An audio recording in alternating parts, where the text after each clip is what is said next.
Hey there, friendships. Welcome back to Curtis' Corner. If you're new here, hi, I'm Curtis. This is my corner, and on today's Film Friday, we are going to be talking about none other than Sony's Morbius.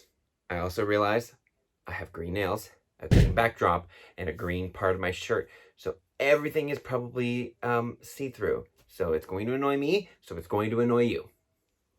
We're just going to deal with that together. I've got some thoughts on this movie. So if you are interested in seeing what I have to say about Morbius, then keep on watching.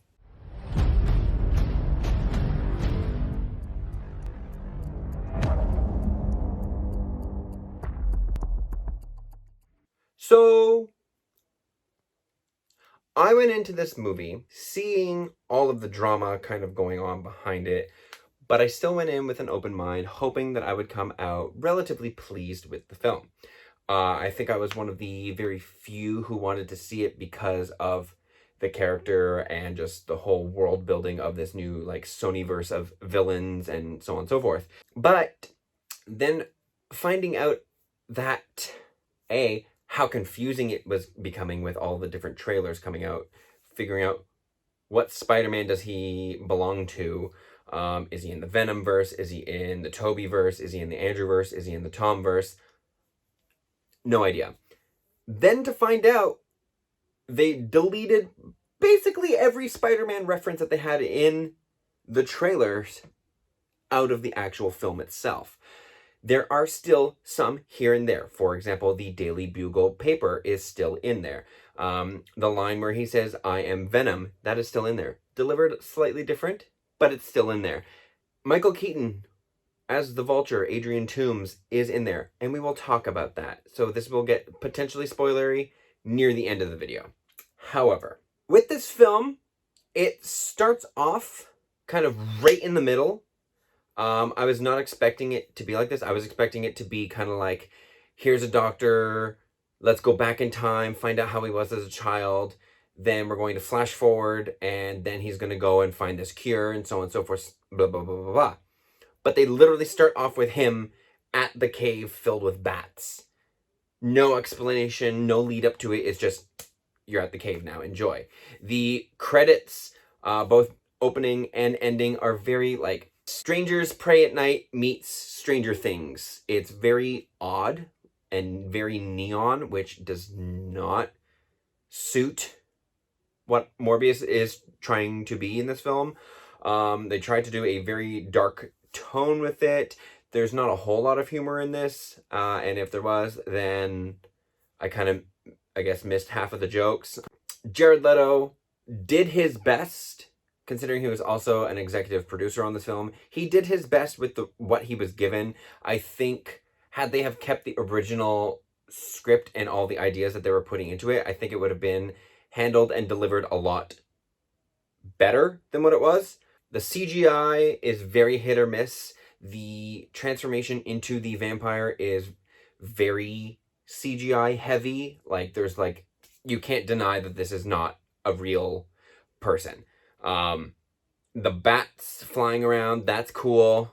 The way Morbius kind of moves around and you kind of see all these like shadowy colors kind of coming off of him, I found that really intriguing and interesting to watch. But it still looks very fake.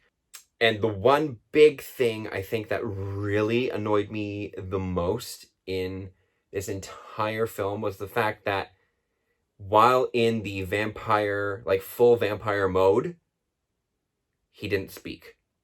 He uttered like maybe one line, and that was when he was kind of transitioning back into a human near the end of the film. That's it. Otherwise, he just screams, grunts, and yells. And like growls at you. Meanwhile, you have the other character who is also a vampire, and they end up being able to talk the whole time. So, what?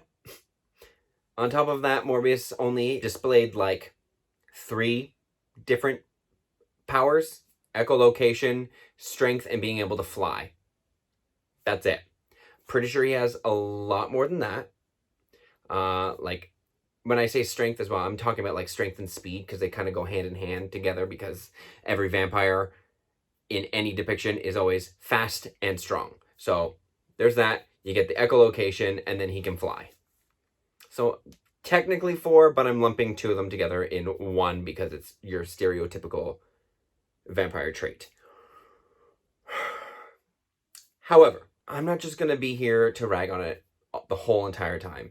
I'm going to be talking about some of the good points too in this film. The design of him was good. I liked how they portrayed him. I liked how he looked. I just wish it was more rendered, less computer generated, and like PS3, PS4 kind of graphics. Like it very much looked like that. Like we've seen that they can do better.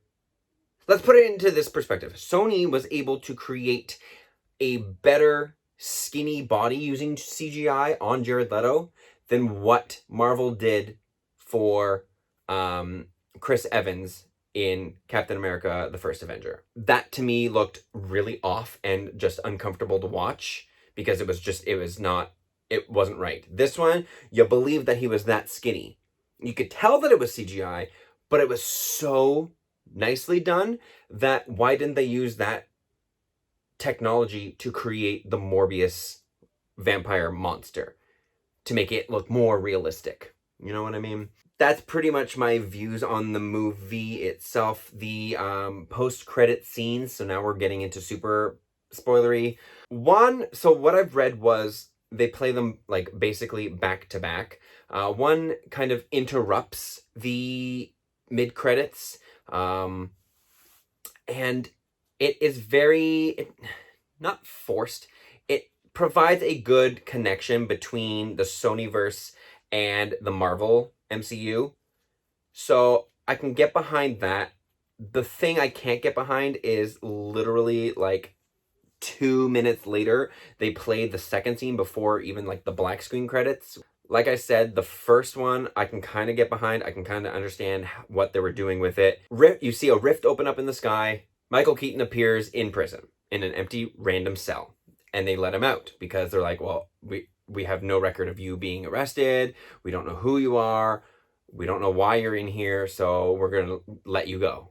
The second one, I hated it, okay? It was extremely forced. They don't tell you how much time goes by because clearly a lot goes by. And it's Morbius driving in a car.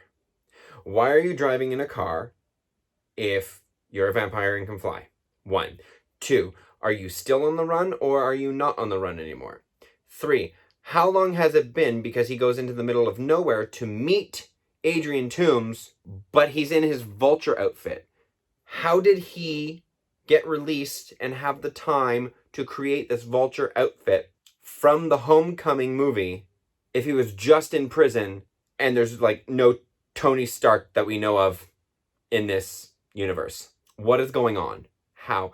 And then not only that, he's like, yo, I don't know how I got here, but I bet it has something to do with Spider-Man. We should team up and get others like us to team up. We'd be a great team. And Jared Leto's like, okay. Why all of a sudden are you just like on his side? Did Spider-Man do you wrong somehow? We wouldn't know because he was never in your movie. Not one mention of him was in your movie until the very end.